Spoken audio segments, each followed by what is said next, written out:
ఏపీలో ఎన్నికల సమయం దగ్గర పడింది. ఈసారి ఎలాగైనా అధికారాన్ని చేజిక్కించుకోవాలని అధికార ప్రతిపక్ష పార్టీలు విశ్వ ప్రయత్నాలు చేస్తున్నాయి. ఇప్పటికే టీడీపీ జనసేనలు కూటమిగా ఏర్పడి ప్రజల్లోకి వెళ్తున్నాయి. ఈ క్రమంలోనే పశ్చిమ గోదావరి జిల్లాలో టీడీపీ కంచుకోట అయిన ఉండి నియోజకవర్గ పరిస్థితి కూటమి పార్టీల అధినేతలకు తలనొప్పిగా మారితే ఒక పక్క టీడీపీ ప్రస్తుత ఎమ్మెల్యే మాజీ ఎమ్మెల్యేలు నువ్వా నేనా అంటూ ఎవరికి వారే ప్రజల్లోకి వెళ్తున్నారు. ఇదిలా ఉంటే టికెట్ తనదేనంటూ జనసేన ఇన్ఛార్జ్ కూడా ప్రజల్లోకి వెళ్తున్నారు. దీంతో ఆయా పార్టీల అధినేతలు కాదు కార్యకర్తలు కూడా అయోమయ పరిస్థితిలో పడ్డారు. పశ్చిమ గోదావరి జిల్లాలో ఉండి నియోజకవర్గం తెలుగుదేశం పార్టీకి కంచుకోట. తెలుగుదేశం పార్టీ ఏర్పడిన నాటి నుండి ఇప్పటి వరకు టీడీపీ అభ్యర్థులే గెలుస్తూ వచ్చారు.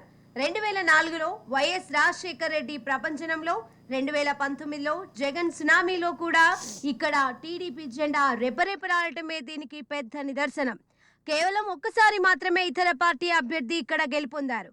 అలాంటి నియోజకవర్గంలో ఇప్పుడు టీడీపీకి ప్రమాద ఘటికలు కనిపిస్తున్నాయి. దీనికి కారణం ప్రస్తుత ఎమ్మెల్యే మంతెన రామరాజు, మాజీ ఎమ్మెల్యే వేటుకూరి శివరామరాజుల వ్యవహార శైలిగా మారింది. 2009, 2014 ఎన్నికలలో వేటుకూరి శివరామరాజు టీడీపీ అధిష్టానం ఉండి అభ్యర్థిగా బరిలోకి దింపింది.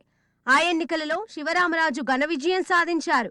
గత ఎన్నికల్లో ఆయనను నర్సాపురం ఎంపీగా బరిలోకి దింపి ఆయన స్థానంలో మంతెన రామరాజును ఎమ్మెల్యే అభ్యర్థిగా పోటీకి దింపారు. ఈ ఎన్నికల్లో మంతెన రామరాజు ఎమ్మెల్యేలుగా గెలవగా శివరామరాజు ఓటమిని చవిచూశారు. ఇప్పుడు మరలా ఎన్నికల సమయం దగ్గర పడుతున్న సమయంలో ఉండి స్థానంలో నేనంటే నేను పోటీ చేస్తానని రామరాజు, శివరామరాజులు బహిరంగంగానే తలపడుతున్నారు. ఇద్దరు వేరువేరుగా ప్రజల్లోకి వెళుతూ విస్తృతంగా ప్రచారం చేస్తున్నారు. ఇదిలా ఉండగా జనసేన ఇన్ఛార్జ్ జుత్తుగా నాగరాజు నేనున్నానంటూ వీరిద్దరికి భిన్నంగా ప్రజలలోకి వెళ్తున్నారు. టీడీపీ జనసేన కూటమిగా ఏర్పడినప్పటికీ తనకే టికెట్ వర్తిస్తోందని ప్రజలకు చెప్పుకుంటూ ప్రచారం చేస్తున్నారు. దీంతో అటు అధినేతలు ఇటు కార్యకర్తలు అయోమయ స్థితిలో పడ్డారు. ఇదిలా ఉండగా వైఎస్ఆర్సీపీ నాయకులు ఈసారి ఎలాగైనా ఉండి నియోజకవర్గంలో జెండా ఎగురవేయాలని వ్యూహాలు రచిస్తున్నారు.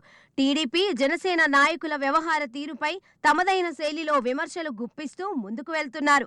నియోజకవర్గంలోని రాజకీయ పార్టీల పరిస్థితులను చూస్తున్న కార్యకర్తలు మాత్రం ఆందోళన వ్యక్తం చేస్తున్నారు.